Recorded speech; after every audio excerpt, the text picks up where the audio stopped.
So this is supposedly a Mk18 Mod 1 length, but FSP version of that rail. And as you can see that, sorry, I'm unpacking the one that I already have, which is a GHK license version of this rail. We can have a side-by-side comparison with this one. So this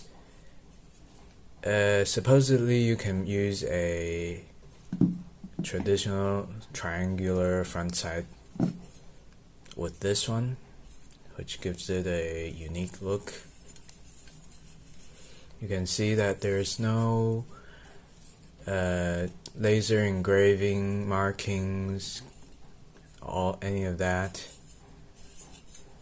And these screws are put on backwards intentionally because it's easier to remove this piece, because if you don't take the bottom part of the Daniel defense rail, which this is obviously a knockoff of the RIS 2 ones on the Soft Mod M4s and the Mk18 Block 2s, you cannot take these screws out because it will gouge the hell out of this part.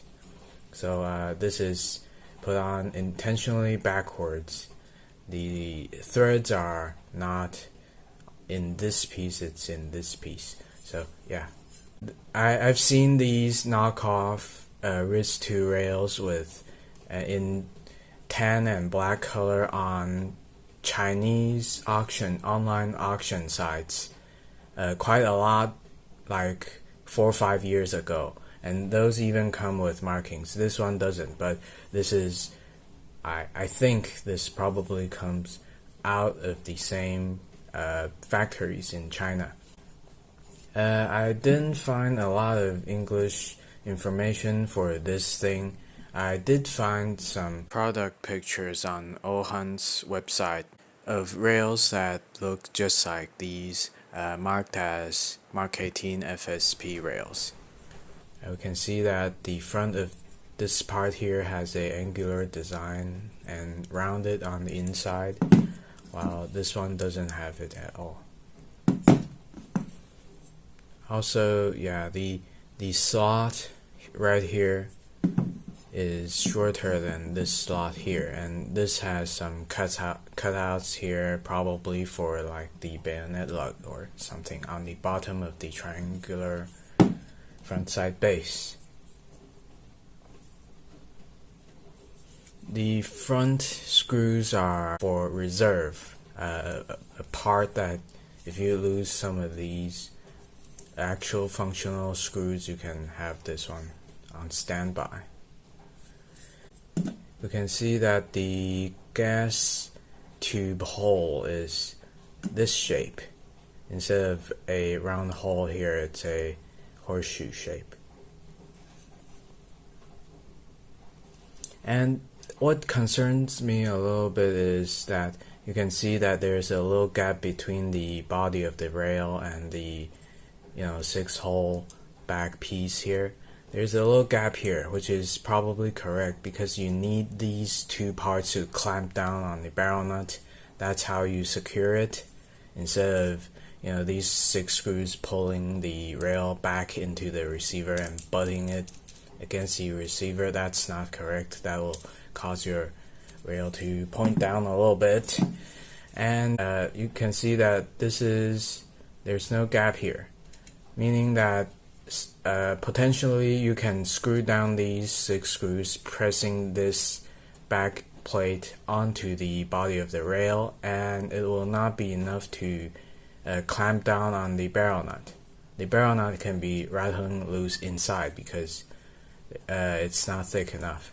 If it is correctly the same correct dimension, thick enough of a barrel nut, it should push this back piece out a little bit, but that is just a concern that I have. I haven't installed it on the Airsoft M4 yet, which if you have been on this channel, we will know is a two-tone M4, which is a ViperTech. So in the next video I'll install it, and we should be able to see what kind of problems that we will encounter on a supposedly pretty accurate, realistic replica of the M4, at least for the upper receiver threads that these nuts engage with. This is put on backwards, probably for easy access or whatever.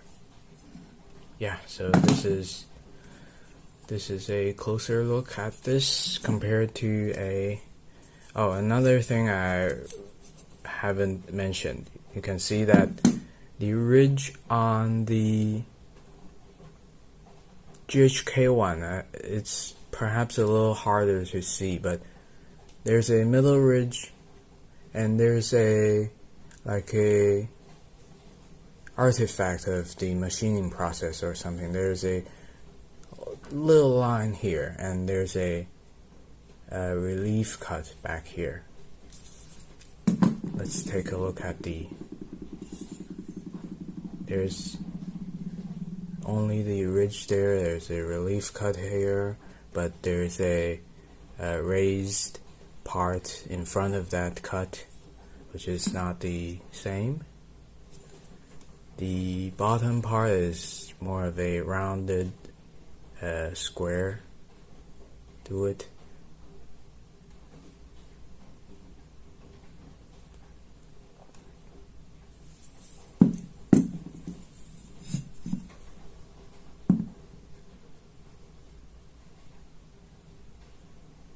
It might be a little bit hard to determine if the rail is black or not on camera, but I can tell you that this is a very dark tan color and this is a straight up black color.